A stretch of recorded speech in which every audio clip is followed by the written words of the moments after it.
A patent granted to Bill Gates awarded the self-appointed World Health Czar the exclusive rights to computerize human bodies and use them as local wireless networks. The human body is a vibrating, throbbing, pulsing gateway of tubes and tunnels filled with electrolytes and all capable of transmitting information, the lifeblood of the internet and the 21st century. Now it's emerged that Gates' Microsoft was granted exclusive rights to this ability of the body to act as a computer network.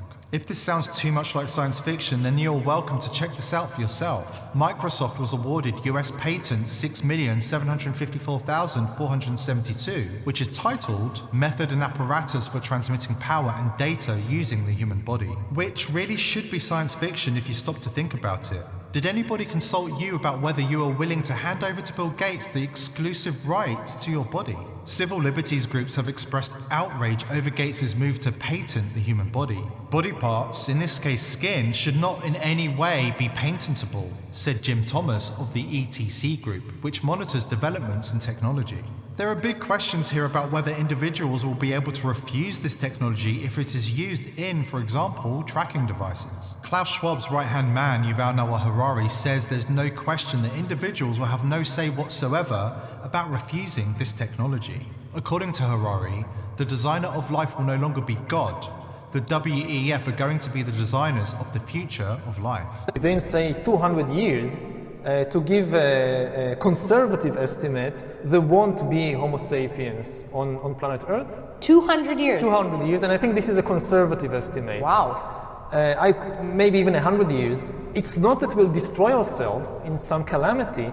Much more likely, we will use advanced technology, biotechnology, nanotechnology, direct brain-computer interfaces to upgrade Homo sapiens into different kinds of beings which are different from us much more than we are different from Neanderthals, beings which will have different bodies, different minds, different brains. I mean, the big products of the coming century will not be shoes or clothes or cars or weapons. The big product of the 21st century are going to be bodies and minds. So I think we are heading towards the upgrading of Homo sapiens into gods. The people who believe in natural selection, I think they're obviously right about the past.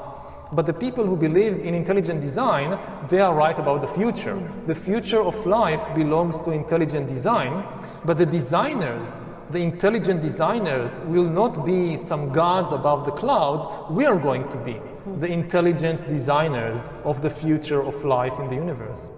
Harari also explains why Gates' patent on the human body is so important. Gates was at the forefront of the computer science revolution, according to Harari, and he is also at the forefront of the revolution in the biological sciences. And guess what? According to Harari, Bill Gates' two revolutions are about to merge. Hacking human beings, the ability to hack humans, to understand deeply what's happening within you, what makes you go. And for that, the most important data is not what you read and who you meet and what you buy, it's what's happening inside your body. So we had these two big revolutions, the computer science revolution, or the infotech revolution, and the revolution in the biological sciences. And they are still separate, but they are about to merge. They are merging around, I would say, the biometric sensor. It's the thing, it's the gadget, it's the technology that converts biological data into digital data that can be analyzed by computers. And having the ability to really monitor people under the skin, this is the biggest game changer of all. Because this is the key for getting to know people better than they know themselves. I often give the example from my own personal life that I realized I was gay only when I was 21. And I keep thinking about the time when I was 15, 16, how could I have missed it? You know, something so important about myself should have been obvious, but I didn't know. Now, today, or in 5 or 10 years, any algorithm of Microsoft or Amazon or the government would be able to know such a thing when I'm 12 or 13, just by monitoring what's happening in my body, what's happening to my eyes when let's say I see a boy and a girl walking on the beach. Where do my eyes focus? So this is the crucial revolution, and COVID is critical because this is what convinces people to accept, to legitimize total biometric surveillance. If we want to stop this epidemic, we need not just to monitor people, we need to monitor what's happening under their skin.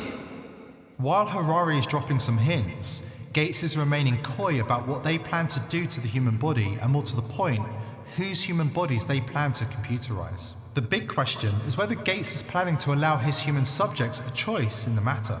According to Robert F. Kennedy Jr., Gates has a godlike willingness to experiment with the lives of lesser humans. Kennedy Jr. goes on to warn that Bill Gates has used his money to systematically purchase powers exceeding, in some respects, those wielded by presidents, and is using those powers to experiment on human beings like guinea pigs. Gates' strategy of buying World Health Organization and purchasing control of US health officials like Tony Fauci and Deborah Birx means the Microsoft co-founder can now dictate global health policies affecting 7 billion people and to control the most intimate details of our lives, said Kennedy Jr. on his Instagram page.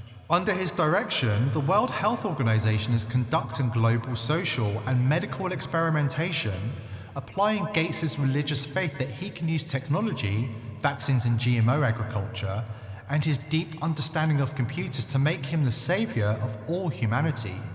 We are his guinea pigs. But if you think Bill Gates' plan for humanity are disturbing, wait until you meet the people he is collaborating with. A controversial proposal by a New York University professor to combat climate change through biohacking has attracted the attention of the World Economic Forum and the Gates Foundation. Strap yourself in, things are about to get weird. Matthew Lau, a bioethicist at NYU, first presented the proposal in a paper he wrote in 2012. Titled Human Engineering and Climate Change, the crux of the paper argues for the use of radical biomedical interventions on humans, so as to create people who are literally, physiologically, environmentally friendly. These biomedical interventions involve 3 approaches: a eugenics program against tall people, inducing intolerance towards meat, including beef, pork and chicken, and radically lowering birth rates by altering women's cognitive abilities. Lau states that it's necessary to have a eugenics program that breeds tall people out of the population because the increase in human height over the past few centuries has had a negative environmental impact because tall people consume more calories. To carry out the eugenics program, Lau has 2 suggestions. The first one being the genetic screening of embryos before IVF implantation, so that parents can have the option to choose children who are likely to be short and small. Lau's second suggestion is even more radical and involves injecting children with hormones to severely stunt their growth so they consume less calories when they're adults. As for inducing meat intolerance, Lau uses the globalist elite's favorite excuse, climate change, to argue that we must make people allergic to meat by stimulating the immune system against common bovine proteins. This is taking authoritarianism to a whole new level, far surpassing anything attempted in Mao's China or Stalin's Russia. Instead of eating meat, as humans have since time began, the WEF want us to eat Bill Gates' lab-grown meat. The elite also have a thing for cannibalism. Here is WEF-aligned transhumanist politician Ben Zion consuming lab-grown human meat in what he claims is a historic first. The 40-year-old Facebook politician turned biohacker claims the lab-grown human meat is from cell cultures that he took from his own skin.